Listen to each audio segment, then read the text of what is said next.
Well, hey guys, I hope you are doing really good today. I want to share with you something, a lesson that I've come up with. This is something I've been taught, I've been thinking about for a little bit, and I really think this is going to be super powerful for you. This is something I do with our coaching, with my coaching clients, but it's a little bit step beyond, it's a little one step beyond what I've been doing with them, and I think it's super powerful. I hope you'll stay in this. I think it's probably going to be about a 45 to 50-minute lesson, super powerful. So stay with me here. It's called The Creative Power of Your I Am.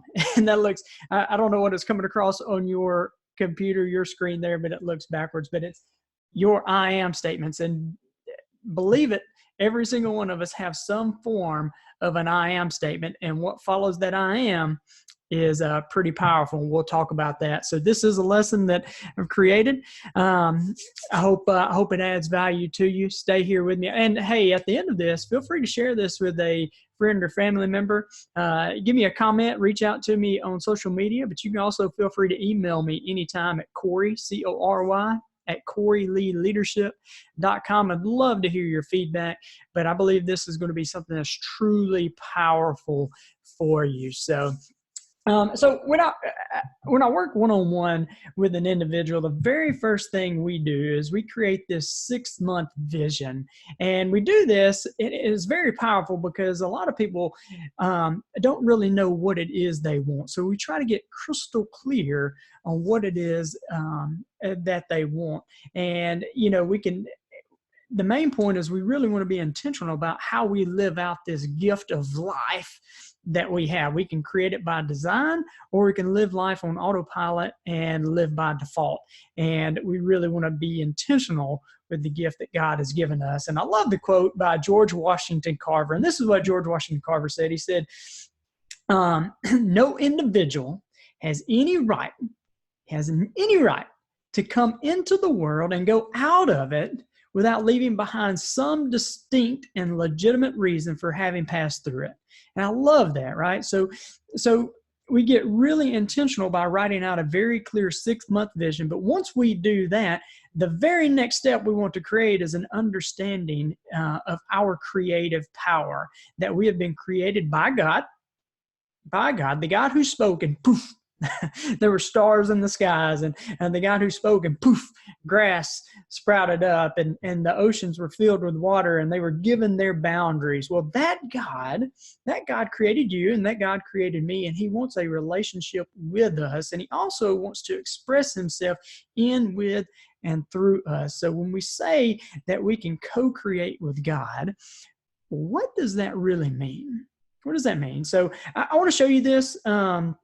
Some of you that are familiar with some of the teachings that I've done, some of the trainings that I've done, you may be familiar with this stick person behind me. This is not my teaching. This is what I've been taught by my mentors, Paul Martinelli and Roddy Galbraith. It's something that they've been taught as well. But you can see, let this represent our mind, and then this represents our body. I don't think I'd be a good weather person pointing this stuff, but as you can see, this is our mind. We've got the mind split up into two.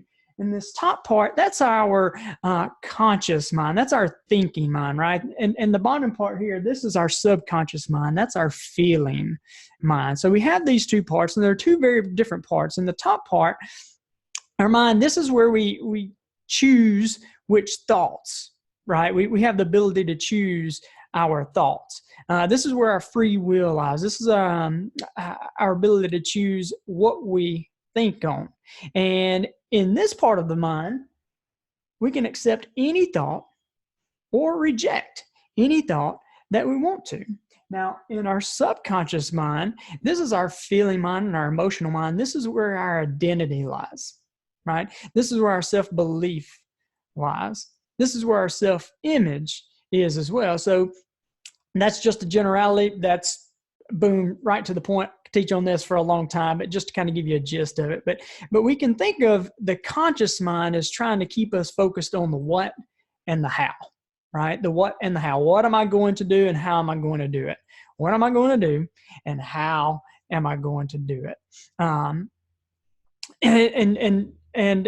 This focuses this thinking mind focuses very much on the doing part of who we are. Now, the subconscious mind, it's more focused on the being side, our beingness, right? Our doing and our being right there. This is where our self-image is, and this is the image we think the world has of us. It's not just the image we hold of ourselves, but also the image we think the world has of us, how the world sees us. And in this portion of our mind, the subconscious mind, is also where our self-esteem lies, our self-value, how I value me and how I perceive how the world values me as well. Then this is also where our self-belief lies, the things we think are important to us, our values, those kind of things. And when we take these three, our self-image, our self-esteem, and our self-image, these combine to create our self-identity. And that's where we seek to express this self-identity. And one of the ways we do that is through I am statements. And that's what this entire video and audio is about today. And I'm telling you the truth.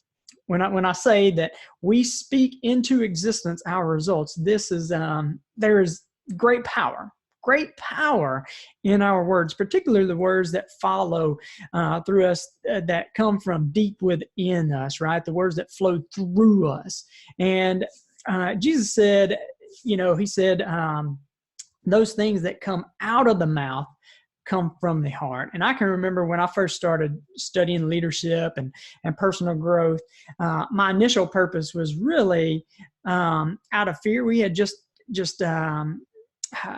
hired our first team member. We had a business and we had hired our first team member, and I knew the decisions that I made no longer just affected me and my family, but now the decisions I made, now they affected somebody else's family, and it kind of made me nervous. So out of fear, I realized I needed to grow and to develop. And that's what started me down this journey. And I was afraid to make big mistakes, right? That's what really started me on that. And as I started down this personal growth and development lane, you hear, well, you got to set goals. You're supposed to set goals. You got to know what you want and those kind of things. And you need to know what you want, it was kind of difficult. I could easily tell what I did not want, right? They'd ask, what do you want? What do your goals want to be? And it's easy for me to come up with all the things that I didn't want. And after coaching and training a few years now, that's really what most people come with. You ask them what they want, and they easily respond with all the things that they don't want. And they quickly say, well, I don't want this and I don't want that. But that's not the question, right?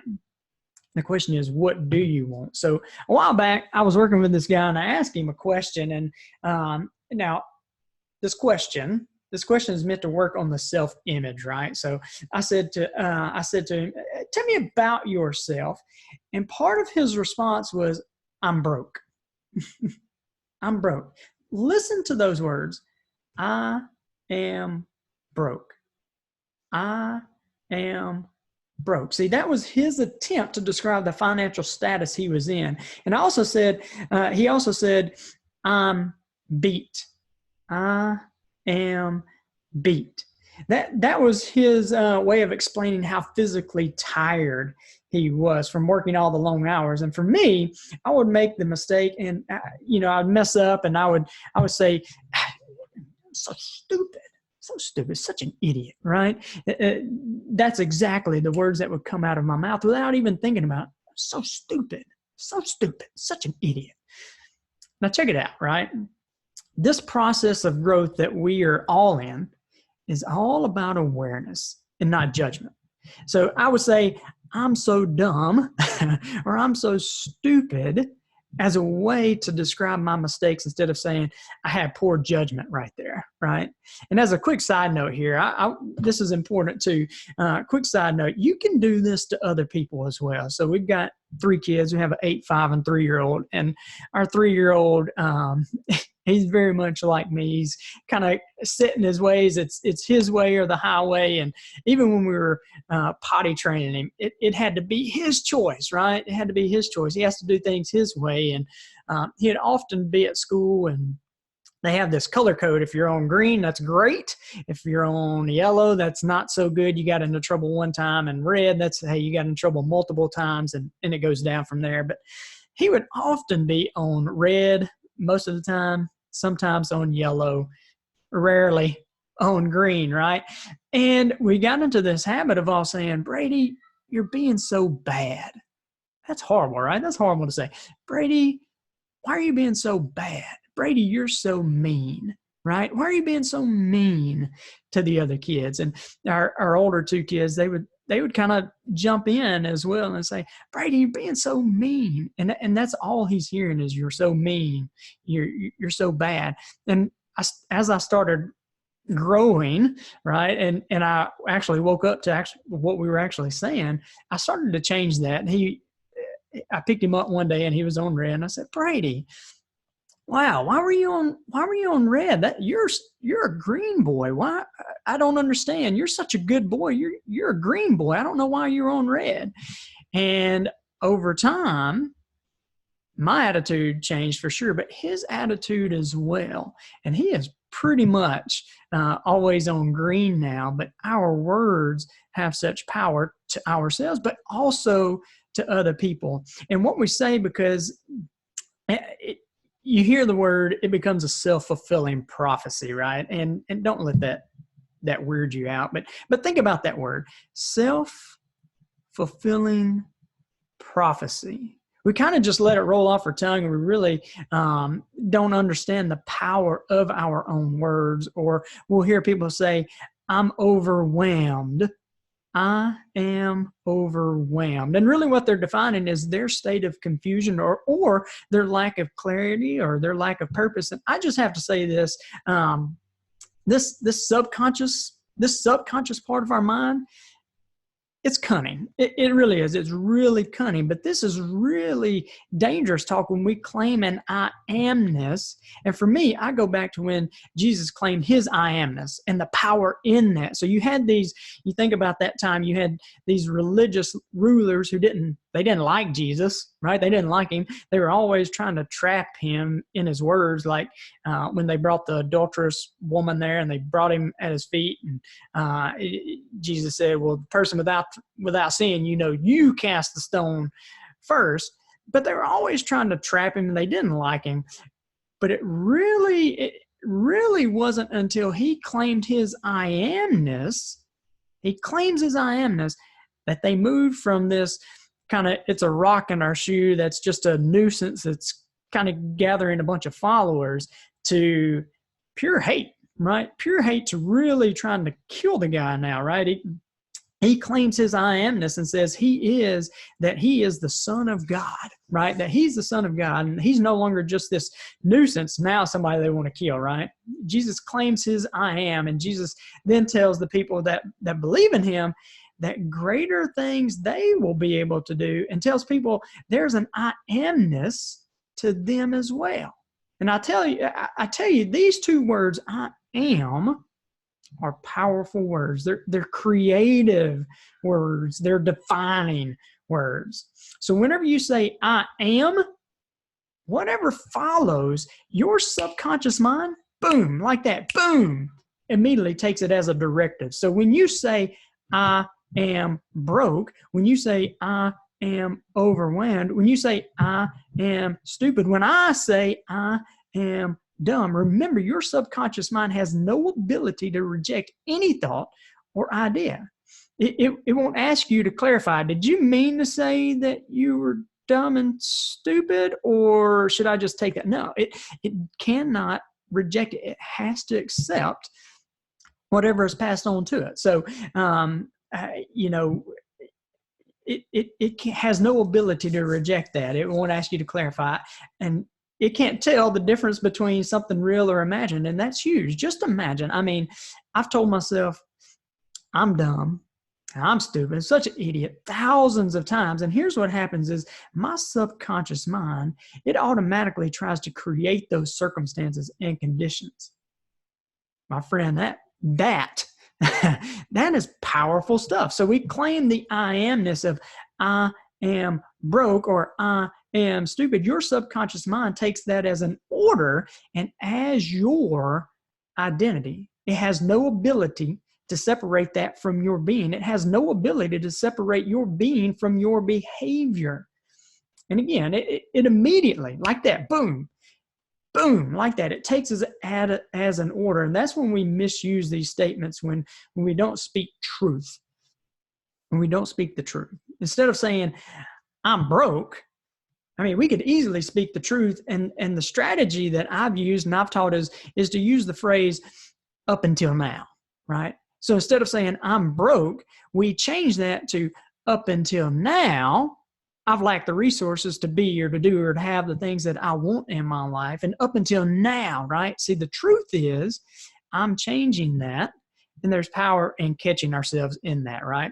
But this is a little different. It's somewhat outside of our comfort zone and what we know, what we are familiar with, right? I have this training I do on the 5 barriers to reaching your potential, and one of those barriers comes when we set goals, and the mistake is that we set goals based on what we already know we can accomplish, right? And I've gone all over and taught that, and I've taught that in many different settings, but the teaching there is that anytime we step outside of our comfort zone to create something beyond the conditions and circumstances we have, let's just use money, right? So let's just say money. Let's say you set a goal that you know you can do, and there's no real inspiration there. So maybe you're making $40,000 a year. And you take a look around, you look around the world and you look around at your marketplace and you can make 45. So that's the goal. That becomes the new goal, is $45,000 this year. But that 45, that extra 5,000 is really growth beyond your current 40. And as soon as you step outside of your zone of knowing, as soon as you step outside of your zone of comfort, and you have to do things you've never done before, you have to meet the people you've never met before, and travel to places you've never been before, think in ways you've never thought before, change your habits, and these habits that you've never developed, and access resources and skills that you haven't accessed before. As soon as you do that, you're probably going to fail, right? That's what most of us do, is we fail, and we don't like to fail. Nobody likes to fail. And typically when we fail, there's some kind of loss, right? Maybe a loss of time, maybe a financial loss, or maybe even a loss of social status. And I think we can all agree, right? We can all agree that there's some negative side to failure. And if the reward isn't great enough, then why even stay, right? Why even stay in that place of failure? You wouldn't want to, right? You wouldn't want to stay long there. So if you're going to set a goal, the goal has to be big enough to inspire you to go through this pain process instead of falling back into what's familiar, right? And look, we all do this. We do this all the time. You'll hear people say, well, I just like I like things just the way they are. Right? I like things just the way they are. And I'm telling you, when we say that, or we hear people say that, they are claiming their ignorance to the laws of growth. See, we create patterns of living from this I amness. So now that you are aware of this, now you know this, I just want you to really encourage you. And I hope it motivates you and really get you to thinking, but I really want to encourage you just for the rest of the week. Just this week, whenever you listen to this, whenever you see this, for the rest of the week, pay close attention. Pay close attention to what you are speaking into existence, right? Pay really, really close attention to it. Start being aware of what you're aware of. Pay really close attention to what you're saying and what your I ams are. I mean, we do this by default. We don't even think about it. It just becomes a pattern of thinking. We don't even know we're doing it. So I want to share with you 6 key points right here, right? So 6 key points for you to intentionally, to be intentional and to use this creative power for your good, right? So first, it's being a part of a community. I think that's key, is being part of a community and having associations with like-minded people who encourage you. And it's really a matter of working with our intellectual faculties. And one of these intellectual faculties that we talk about as perception. So we can perceive our outside world. We can begin to shift how we define an I am. So instead of I am broke, instead of saying I am broke, we can speak the truth and be around other people who have committed to growth and really putting yourself in an environment conducive to growth will help. So this is something you have to do yourself, right? You have to do this yourself, but you don't have to do it alone. And honestly, I mean, you can't do it alone. You got to do it for yourself, but you can't do it alone. So being a part of a group or having a coach or a mentor, someone who can hold you accountable and speak truth into you, who support you in the idea, is first step. And what's interesting is we all think that our way of thinking is the way that everyone thinks. And if you're just on your own, you know, you think your thinking is right. And we tend to think everyone thinks just like us. Everybody thinks just like me. But it's not until you get around other people, you start to think, well, maybe I'm not seeing this. And it kind of rubs off and you get new ideas, right? It's where a lot of creativity comes from. So really having a group, a community, or somebody to speak into you and I want to be cautious there. The power of a community or somebody to speak into you is very powerful, but you want to be mindful of who it is that you allow to speak into you. Okay. So that's strategy number one. So strategy number two is operating from this level of awareness rather than judgment. And stop keeping score against yourself, right? So we want to be kind to ourselves. You want to be kind to yourself. So here's a strategy I use when I catch myself using an I am. That doesn't really serve me. You know, it's think about this. It's kind of funny. I would mess up and I would say, I'm stuck. And then I caught myself, I'm such an idiot. I'm so stupid. So, you know, now I'm interrupting that. And isn't that interesting? Isn't that interesting? Again, the strategy is, isn't that interesting? You know, if you're listening to this or you're watching this, and if I were to say to you, isn't this video interesting? Isn't this video interesting? Your attention, it immediately is drawn to something outside of yourself. It's immediately drawn to something outside of you. And that's what happens when you use this strategy of, isn't that interesting? See, when we catch ourselves saying something, we use this phrase of isn't that interesting? It forces this subconscious part of our mind, it forces it to look outside of ourselves, and it separates our being from our behavior. And the second part of that is you want to catch yourself with that. Isn't that interesting? And you immediately want to rephrase it. So when you say, oh man, you know, I'd love to go out to dinner, but I'm broke. I'm telling you, do not let those words stand unchallenged, even to the person you just said them to. And don't worry because of, you know, you may be embarrassed or something like that. Don't worry because of that embarrassment. Just say, you know what? No. Let me just correct that. Up until now, I just haven't been able to access the resources, the financial means to be able to do that. And I'm working on it, right? I'm working on it and it's getting better every single day. Immediately speak the truth, because the truth will set you free. When you catch yourself not speaking the truth, create a new I am. And you know what? Here's a really good one. When you catch yourself saying anything money related, right? Anything about money that comes from a scarcity or a limitation, one of the I ams that I use is, I'm creating multiple streams of income. I'm creating multiple streams of income. I'm creating multiple streams of income through which money can flow to me freely, easily, quickly, rapidly, and abundantly.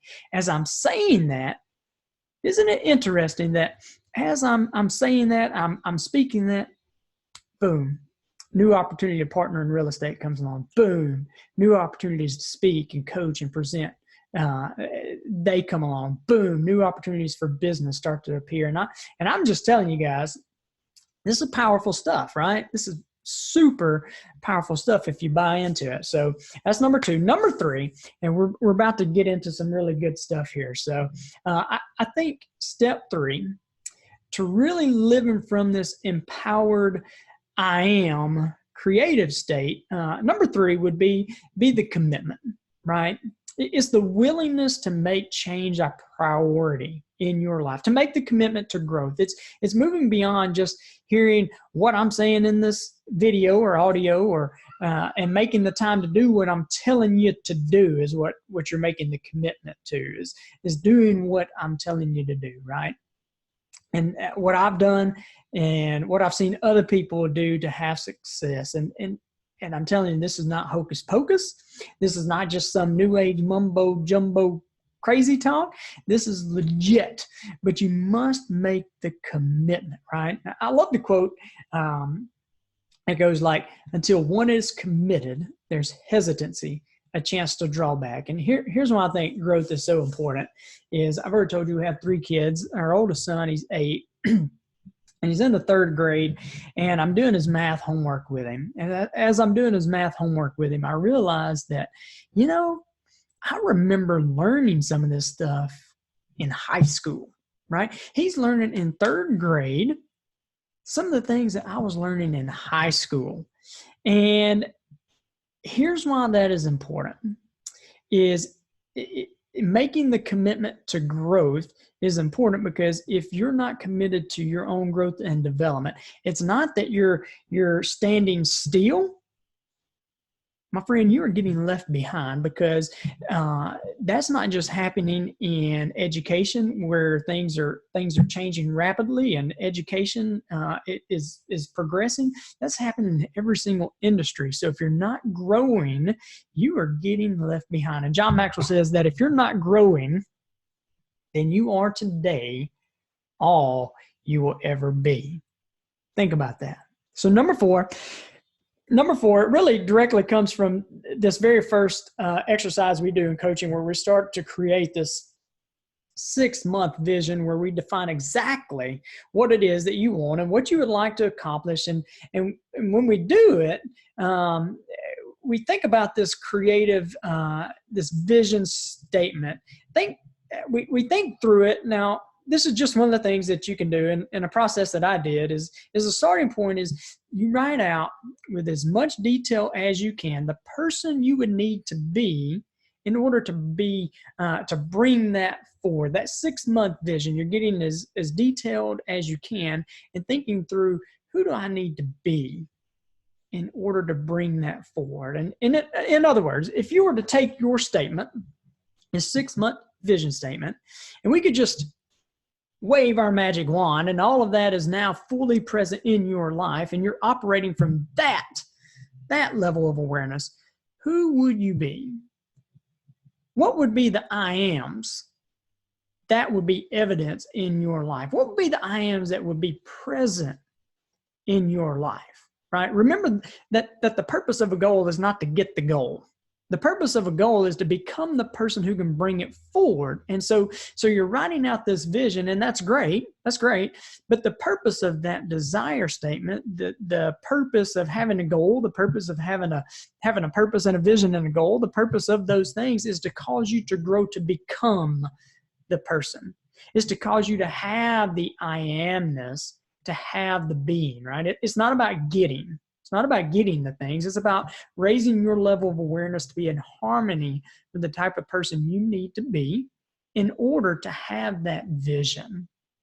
So when I first started thinking about this, I wanted to be a world-class teacher and trainer. That's one of the things that was on my goal card, right? And I had an I am statement that said, I am a great connector. I'm articulate. I am creative. I'm energetic. I'm all of these things. And then I realized I'm famous.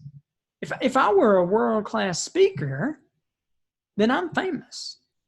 I'm smart. I'm rich. And I have to be super honest with you that when I began to write those kind of things out, when I wrote those I ams out, there was big time static there, big time resistance, right? There was some serious resistance there because there's a part of me, my subconscious mind, that the idea of me being famous, me being rich, me being smart, there were no cells of recognition in my self-image and in my self-esteem and in my self-belief and in my identity as I was writing out, I am famous, I am rich, and I'm trying to claim that as an identity, as a beingness. Big time resistance, right? I would hear, in my mind, who do you think you are, right? No, you're not. You kidding me? No, you're not. So here's what I encourage you to do, right? Each I am statement is an idea. So this idea that I am famous or I am smart or I'm rich, that's an idea. Now that idea we call a thought, and we know that thought is energy. We know that thought is energy, and we can put electrodes on your head, right? We can put these electrodes on your head, and we can measure your brain waves and your thought waves. We know this, and it's been measured. You can look it up. It's scientific research, right? We know that we can take a picture of it, and we can capture the color and the density and of that energy, and we know that when the ideas and the thoughts of a human being change in their mind, that when it changes, that the color also changes, the density changes, and that energy changes. So your I am statement, I'm rich, I'm successful, I'm worthy, whatever it is for you, if there's a part of you that says, no, you're not. No, you're not. Recognize, first off, you're working with an idea. And an idea is a thought. And a thought is energy. Because this idea, this I am statement is energy. It's functioning under all the laws of energy. So check it out, right? Energy is 100% evenly present in all places at all times. I can, at this very moment, I can close my eyes. I can close my eyes and I can go forward in time and I can see myself famous. Remember, this subconscious part of our mind, remember, it has no ability to reject the idea and the experiences, whether it's real or imagined. So check this out. I could actually I could close my eyes and I can see myself on the stage. I can see myself wealthy and serving. I can feel that feeling. What would it feel like for me? What would it feel like for me to be famous? I mean, to be on a stage and to motivate and encourage people, or working with people one-on-one and seeing their lives change, to have people line up and ask me for my autograph or to take pictures with me. What would that feel like? How would I feel? How would I feel if I were rich? Not what would I be doing, but how would I feel, right? So I can go to that future state and I can anchor that in me. Then I can come back into the full presence of the awareness of this life, and I can claim that I amness, because even though it may not be present here in the physical form, we know that simultaneously we live on 3 planes of existence, right? We know that we're spiritual beings. We know that we're gifted with an intellect, and we know that we're living in a physical body. See, everything you see, this table, this camera, this computer, and this microphone, and everything you see first started as a thought, as an idea. Everything's created twice. So first in the mind of an individual, and it's a lawful process. It's not, I'm telling you, it's not hocus pocus. You, my friend, are not a scam. You are not a fraud. And I'm telling you, I was in this place of self-judgment when I would say I'm wealthy or I'm smart or I'm famous. The first, man, I don't know, 100 times I would think that such a fraud, right? Such a fraud, because I didn't have the awareness that I have now. Honestly, I didn't even tell my wife about these I am statements because she knows me best. And in my own self-judgment, I would think she would call me a fraud too, right? Just like the thoughts that were in my mind were telling me. But as I've grown and what I'm telling you, that changed. And here's the deal. The moment you claim your I amness, boom, it's done. It's done in the mind of God. Like, where do you think you got the idea from in the first place, right? Where do you think ideas come from? Who do you think ideas come from? Now, Now, what I can do from this place, well, I can then begin to live my life knowing what this future state and what that feeling is like, knowing what this emerging future energy is, and I can begin to look in my life. I can look around. I can start to find the people. I can find the relationships that aren't a match, right? I can spend less time with those people. I can find the things all around me, things in my home that aren't a match. I can look at my habits and behavior and my thinking, those things that are not a match, and they'll begin to come into your awareness as well. And when they do, here's the deal. Be gentle on yourself and say, wow, isn't that interesting? As I'm trying to grow and change, isn't it interesting that this old habit right here continues to try to present itself? Isn't that interesting?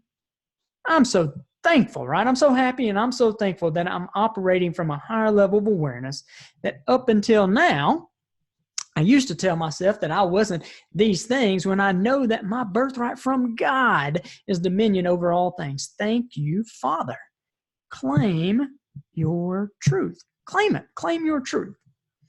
My mentor, Paul Martinelli, he was sharing a story one day of how he had this same kind of thing. He had this vision statement, and one of his vision statement was being an international speaker. And one time he was in Romania speaking for some company, and he didn't realize, he was speaking that this company that they had hired him, they had bought everybody there. There's thousands of people, bought everybody there some of his CDs. And he said whenever he finished up this whole 8-hour day of training, he had a interpreter there, and that kind of stuff is just exhausting. And he said when he finished up, the guys who were putting on this speaking engagement stood up and said, "Hey, everybody, look under your chair, and we've given you one of Paul's CDs, right? And you know what? Paul's going to sign them for you." Paul's going to sign them for you. And Paul's like, "What? Are you what?" So, he's exhausted. He's tired. And now they're going to sign these CDs, and people come up to him with their pens and wanting him to sign their CDs. And they're all these Romanian people, right? They're not named Jim or Bob or Billy, right? They're like Vladimir and Costanza, right? So he's trying to write their names out, and he says he's a horrible speller, and he tells everybody to write their own names down so he doesn't misspell it. And that kind of comes back to that Dale Carnegie thing where, the most precious word in any language is a person's name. So he didn't really want to mess that up. And then he says he caught himself. Interesting, right? He said he caught himself. He was in a state of frustration, but then he caught himself, and he said, This is my vision. This right here is what I've been praying for. I mean, this has been my vision. I created this. I am famous. So think through what your vision is, and what are some of the I am statements around what you would be if you were already in possession of that vision. Okay, so let's move on to number 5. So what we then do is once we've identified what our purpose, our vision, our goal is, and once we've identified what we would need to be, and we write out this I am, these I ams, we write out these I ams that we would be present in our life, that we would be. Remember, this is all about being, right? This is all about being. This has nothing to do with the doing side of goal achievement. This is a lesson on being. So how do you be the person that brings this dream forward in your life? So you identify what it is that you want. You build this image, you build this mental model of what it looks like, boom, already done, right? And you travel to that place in your mind's eye. You use your intuition, you use your imagination, right? Remember, there are 6 intellectual faculties. I've teach on this in depth in several other programs, but you have 6. You have memory, you have will, reason, intuition, perception, and imagination. So you've got perception, you've got reason, you've got will, imagination, intuition, and memory. So you've got these 6 intellectual faculties, and you use your intuition, you use your imagination, you build the model of what your life looks like, complete and done. Right? You see it, you feel it, and then you write out these I am statements. Then what you do is you go to work building this model. You actually see yourself living it, and you bring forward the vision. You kind of like playing it out as a movie, right? You bring this I am alive in you in different scenarios, in different pictures, and this moves it to where you begin to anchor it, right? So you write out these I ams, you write whatever they are, and then you begin to anchor it. And I'm telling you, the way I've found the best way to anchor it is you do it in front of a mirror. So you have your I am statements all written out on a piece of paper, and you stand up in front of your mirror and you identify the I ams. So I would look at my paper and say, I am rich. Then you look directly into the mirror, you look directly into it, and you say, I am rich. Then you close your eyes and you bring that memory forward. You access the stored memory. Remember, you might be accessing a memory from when you were 5 or 10 or 15 or 20 years old, or 30 or 40 or 50 or 60. You might be accessing the memory from the future, but either way, you are remembering the energy from either the past or remembering the energy from our emerging future. And we're beginning that forward, and we're bringing that forward, and we're anchoring the words, I am rich. I am successful. I am worthy. I am famous. And as we say them, we close our eyes, we bring forward the picture, we fill it, right? We fill it and we anchor it. Then we look at the next one. So we would look at something like, now you just, so you know, these are some of mine, right? So I've written them on the board here if you're looking at this, but I'm an expert in leadership. I am successful. I am bold. I am courageous. I'm a miner of talent and extractor of potential. I am fearfully and wonderfully made. I am his workmanship, created in Christ Jesus for good works. I am unique.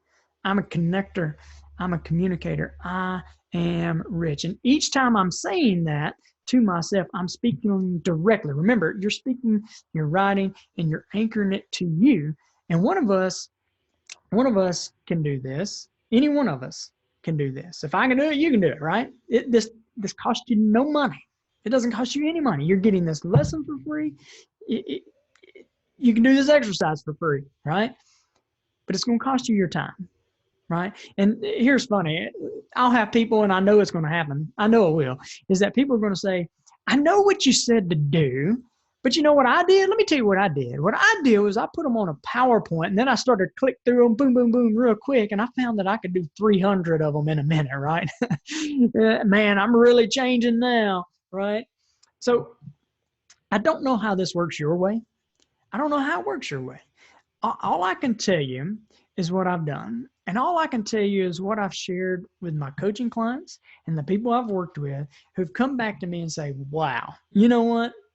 That really works. That really works. So by doing this every single day, you're invoking the tool of auto-suggestion. And for those of you who have done the Think and Grow Rich program with me, I've got a virtual program on Think and Grow Rich. You know, we've talked about the lesson on auto-suggestion. And just remember, if you've done that, you have lifetime access to those. And I suggest to you, after listening to this, go back and re-listen to the lesson on auto-suggestion. And I promise you, that lesson on auto-suggestion is going to be like on steroids after hearing this, right? So now as a side note, okay, for my brothers and sisters in Christ, hear me, right? Please do not allow the word auto-suggestion to turn you away, right? Right?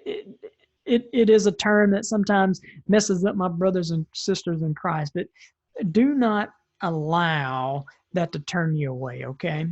All right. So I think it's worth just touching again, just talking about finding easier ways or more comfortable ways to do the exercise, because, you know, change is not going to be comfortable, is it? You know, it's not going to fit with who you currently are. Otherwise, you're not really changing. If it's fitting who you currently are, you're not really changing. So basically what I'm saying here is you're currently in your comfort zone, and here you're comfortable. So you think you're happy and everything's familiar and don't really need to think here, right? You can be on autopilot here. That's comfortable. So let's say your habits in here, and everything's habitual. You can do it without even thinking about it. So it's easy, right? Your thinking spills out of your beliefs. So beliefs, another kind of block or wall, right? So you have habits and you have your beliefs, and these habits and beliefs keep you in your comfort zone where everything there is familiar, right? You can kind of just exist here, and it's a bad spot. It really is, but it's familiar, so it's comfortable, right? The growth, though, takes place outside of here, doesn't it? You've got to get outside of the comfort zone in order to grow. When you step outside of your comfort zone, first of all, you're going to get this horrible feeling where you hit the terror barrier and it's like, oh, hold on a second. I don't know if I want to do all this. I can't. Well, I don't know if I can do this. I'm not good enough. I'm not sure I really want to do this, right? So is there a big enough reason is the question, right? So what happens is most of the time we just kind of bounce off. Boom, boom. We hit up against this terror barrier and we step back into our zone of comfort. We step back into our comfort zone. And if you stay outside of this zone of comfort long enough, it's uncomfortable. And I'm telling you, my friends, that's actually a good thing. You want that confusion, don't you? Because inside the comfort zone here, you know, but outside you don't. You're confused outside the comfort zone, and that's where the growth takes place. And if you're going to make a real change, you're not looking to do things that fit your current model, which is inside your comfort zone. You're looking at doing something outside of that. That means it's going to be inconvenient. It's going to be uncomfortable. It's probably going to be frustrating, and you're going to be confused, and it's going to be costly too, right? It's going to be costly because, and not just of your time, it's probably going to cost you some money, probably.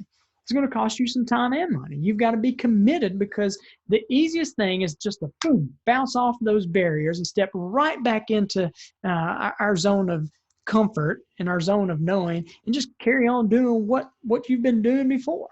See, every single time I've done something new, every single time, whether it's opening up a new physical therapy clinic, opening up a gym, building commercial buildings, building a speaking, coaching, training business, doing a Zoom call like this, every single time there's actually absolutely been a cost. And I think you'll find the same for you too. So this process that we're talking about, this process, your subconscious mind, I've said it before, but it's very cunning, because what it'll say is, no, you don't understand. See, I'm still doing the exercise like I was talking about. I'm still doing the exercise. So let me just say it like this. I have mentors, and they were hosting this 3-hour workshop on purpose, vision, and goals for our John Maxwell team, right?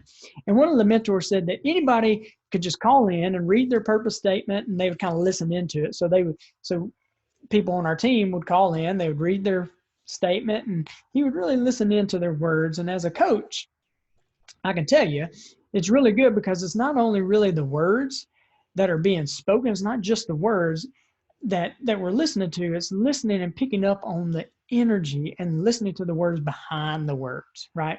So this guy calls in and he reads this statement, and I'm listening in on really how my mentor Paul is coaching and mentoring others, because Paul tells this guy, hey, you're reading your statement, there's a word here, kind of go back to that first sentence. And he says, I think you could pick a higher calibrated word. And immediately this person got defensive. He's like, well, blah, blah, blah, blah, blah, right? But you don't know, you don't understand, and just blah, blah, blah, blah, blah. And I'm listening, and I just listened to Paul's response. And what he said was, well, you know what? Go ahead. Kind of, don't worry about it. Don't forget it. Forget that I mentioned it. We're good, right? And what I know is that what you fight for, you get. What you argue for, you get. And the point that I'm just trying to make with you is that, look, I know this is different. I know this may be outside of your comfort zone, but trust me, give it a shot and try it exactly like I'm telling you. Exactly like I'm telling you. This is what I've done and how I've been mentored. This is how I've mentored other people. Here's what I've decided to do, right? For me, This is me. Here's what I've decided to do is I just agreed that I was going to do whatever my mentors told me to do, the way they told me to do it, the number of times they told me to do it, until I found out that they were either crazy and nuts or that they were just lying to me. And they've been neither, right? They're neither nuts nor are they lying to me. It's been uncomfortable, right? It's been uncomfortable. I don't think there's anything that they've told me to do that I'm just like, yay, I cannot wait. I just can't wait to do that. And I'm telling you, this exercise sounds really fun. It sounds like I can't wait to get in and do it. But until you start to claim some I ams that you ain't, until you start to do that, there's some I ams that you're going to claim that there's absolutely no evidence in your life of you being what you claim to be. There's none. You have no idea. Like, how am I going to be famous, right? Remember, I'm writing out, I'm an expert in leadership. I'm famous. I'm an international recognized speaker, coach, and trainer. I am rich. And here's the deal. I was none of those, but I had to claim my amness first, right? Every philosopher, every theologian, industrialist, scientist says, be the change, be the change, be the change. This is a lesson on the creative power of your I amness, of you being that creative power. So in the self-image mastery program I have, it's another online program. I give 2 exercises that will help you with this. And one of them is where you make a list of all the things or the people that are getting your results, all the things that they would do and all the things they do, right? You have a to-be list, if you like, rather than a to-do list. These are the things I want to become. It's like your I am statements. And then you see yourself, you visualize yourself doing these things. So it's kind of more of a visualization exercise. You close your eyes and you'd be comfortable, you'd be relaxed, and then you'd see yourself actually doing those things. But you do it in 2 ways. And one is you see yourself as a third party. So you're visualizing yourself, you're watching yourself doing it, and you're seeing yourself do these things. And the other is you're reliving it as if you're actually going through it. So from your own point of view. So you've got 2 vantage points on your beingness, if you'd like, and it's really powerful. It really is. And when you add that to the affirmations and the I am statements, I mean, truly, truly powerful. And the last thing I just want to bring forward is when we enter into this process of claiming our I amness, do it slow, right? Do it slow. Do it intentionally. And I would encourage you to record yourself, whether it's audio or visual, because your subconscious mind, your programmed mind, your ego-centered self-judgment, it's really cunning. And it will have you claim some I ams that are more future tense. And it sounds right and it feels right. And you may even build the picture of you being that in the present tense and then speaking I am in some form of a future tense. But I really encourage you to be really intentional and be deliberate, go slow. And I think a really good goal would be your first time you sit down with this would be have about 25, right? I'd like to see you get a lot more than 25, but I think 25 really is a good start. And you can think of it this way and start here. I'm kind, right? I'm loving. I'm forgiving. Well, I'm also forgiven, right? I'm forgiven. That's an I am. I can be forgiving and I can also be forgiven. I can be loved and I can be loving. 2 very different I am statements. And you'll find that in most of these I am statements that there are probably 2 or 3 ways that you can use the word and to be the same word, but completely different meanings. And again, I just really want to reiterate this, that none of these processes are going to fit into your current model. That's why they're called change. And that's why we need to go beyond our zone of comfort. And it's worth it. It really is, isn't it? It's hard work depending on how you frame it, but it's effort and it's energy, but it's worth it. My friend, I'm just telling you that you are your only appreciable asset. that you're ever going to have for the rest of your life. You are worth the investment. So I just really want to thank you for your time. And I hope this has been a value add to you. This lesson has been complimentary, but it hasn't been free. It has a cost to it, right? And your cost is your time. And I hope it's been a worthy trade of your time. And for those of you that would like to share this lesson with friends and family, hey, feel free to do so.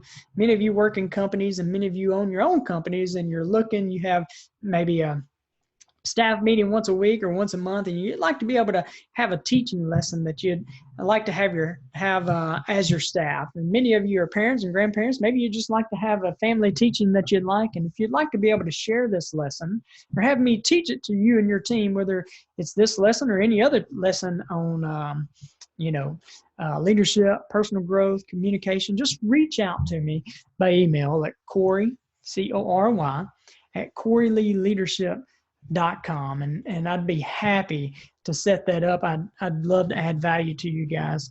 Again, hope this has added value to you. I hope you'll give the exercises a shot. I hope you have a great day, and God bless. Thank you, guys.